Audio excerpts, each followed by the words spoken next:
تیار می شود. عطر ماده است که بوی خوش دارد و از روغن‌های رستنی و حیوانات تیار کرده می شود. آن را اینچنین به طور صنعی از محصولات نفتی نیز استحصال می کنند.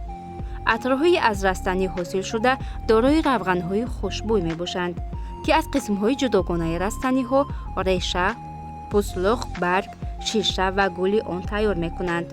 عطرهایی که از حیوانات مثلا از نوع‌های کیت و کندوز می گیرند، همچون مواد مستحکم کننده عطریات استفاده می شود.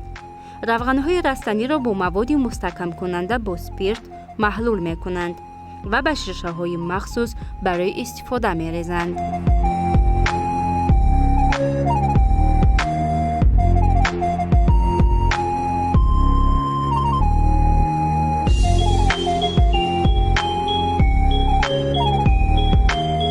از شیشه چی تیار می کنند؟ بسیار محصولاتی که ما استعمال می کنیم از آن جمله کنسروه ها، شربت های گوناگون، نوشابه ها و غیره ها در ظرف های شیشگی نگاه داشته می شوند. شیشه از جمله متریال هایی است که پس از مدت معین می شکند. بنابراین آن را دوباره استفاده کردن لازم است. پس از کارکرد شیشه های شکسته، ظرف های نو استحصال می شوند. حالا در هر محل های شهر نقطه های قبول شیشه‌واری موجود است که وظیفه آنها جمع‌آوری نمودن و برای کارکرد فرستادن شیشه‌واری می باشد.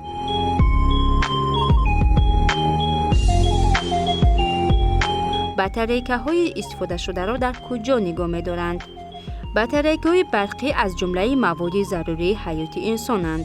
آنها بازیچه های گوناگون، ساعت ها و رادیو پریومنیک ها، اپارات های صورتگیری و غیره ها می باشند و بنابر در ترکیبشان موجود بودن متال های وزنین در صورت آمیزش با خاک و آب آنها را زهرآلود می کنند و البته به انسان، حیوانات روی زمین و دریا و برها اینچنین محیط اطراف ضرر می رسانند.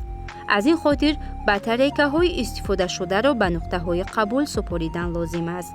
آنها را هرگز به ظرف پرتاب و محیط اطراف پرتافتن ممکن نیست.